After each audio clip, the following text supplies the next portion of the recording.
Profesor, tengo un cordial saludo. Mi compañera y yo vamos a pasar a exponer nuestro tema, que es la violencia contra la mujer. Como un breve preámbulo, tenemos que la violencia contra la mujer desde hace mucho tiempo se convirtió en un problema social. Los casos de muerte por violencia contra la mujer no dejan de aumentar a pesar de todo el esfuerzo que hacen nuestras entidades. Por eso el fin de nuestro trabajo es investigar los motivos, desde antecedentes, recopilación de datos oficiales del por qué se dan tantas muertes, hasta hechos por los cuales se siguen dando unas cifras tan elevadas. Como un concepto de violencia tenemos que la violencia es el uso intencional de la fuerza física o el poder real, o como una amenaza contra uno mismo, una persona, grupo o comunidad que tiene como resultado un daño psicológico, lesiones, privación o mal desarrollo, hasta en algunos casos la muerte. Los tipos de violencia. La violencia familiar. Esto se relaciona con no hay malos tratos, gritos, entre otros, en una familia. En la violencia psicológica o verbal, tenemos que acá se atenta contra la integridad psíquica y emocional de la persona. En la violencia física, es un acto no accidental que implica el uso deliberado de la fuerza causando daño o lesiones. En la violencia económica, son limitaciones que controlan ingresos económicos. Y en la violencia sexual, son actos realizados por el agresor que atenta contra el cuerpo y la sexualidad de la víctima. El proceso de la violencia de género. La violencia inicia en una relación con conductas de abuso psicológico que consisten en conductas restrictivas y controladoras. Estas, por su parte, produce dependencia y aislamiento. También es importante valorar este tipo de conductas, ya que posteriormente aparece la violencia física y sexual. La conducta violenta es un hecho puntual que nos hace referencia a que una vez cuando inicia la violencia, esta tiende a repetirse y aumentar en frecuencia y gravedad. El reconocimiento de la mujer frente a la violencia de género como problema social. En nuestro estado, el 6 de noviembre del 2015 se promulga en el Congreso la ley número 30364, que tiene como objetivo prevenir, erradicar y sancionar toda forma de violencia producida en el ámbito público o privado contra las mujeres por su condición de tal. Según la ONU, nos dice que la violencia de género es un problema prioritario en salud pública. Ahora mi compañera les va a pasar a explicar un poco más del tema. La clasificación de violencia de género. Entre ellas tenemos el perfil de la mujer maltratada.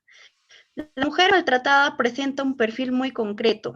La normalidad de sufrir maltrato es tal que aumenta su capacidad para afrontar situaciones adversas. Además, se producen distorsiones cognitivas, ya sea el sentimiento de depresión, de culpa y sumisión, incluso el baja autoestima. Toda mujer que vive en un ambiente violento se adapta porque ha aceptado el abuso de poder ejercido por el hombre. Y como consecuencia del dominio y la manipulación, aparece la dependencia hacia el agresor, la isla de personas con su familia o amistades. El perfil del maltratador. Existen dos tipos de maltratadores. Uno es el maltratador dominante. Es aquel que posee una persona antisocial y muestra una conducta agresiva tanto en el acto como fuera de este, ya que esta persona suele ser autoritaria y empático.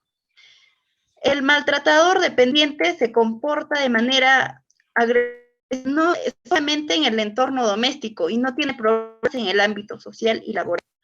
En general, los agresores también suelen tener un baja autoestima y dificultades para el de la violencia.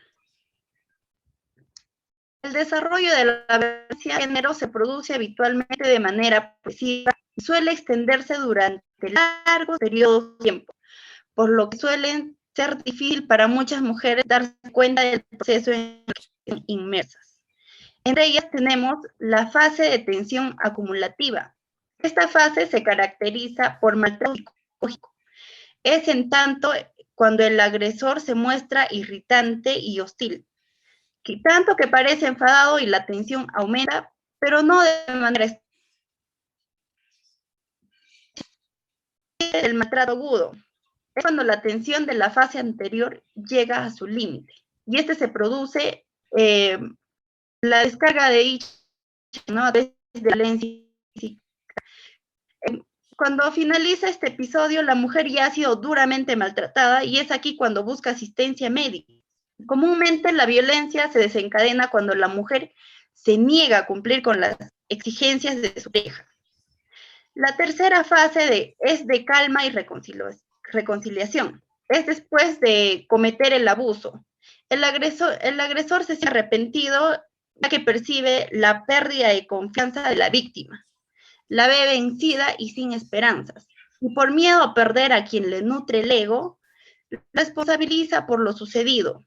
Le echa la culpa y se excusa a sí mismo. Cambia su actitud de un día para otro y se hace la víctima buscando la manera de retenerle, ¿no? Y buscar su perdón. Siguiente diapositiva. Ideas erróneas sobre la violencia de género. A pesar de los numerosos casos que se han producido en los últimos años con respecto a este grave problema social, hay muchas ideas erróneas acerca de la violencia con la mujer.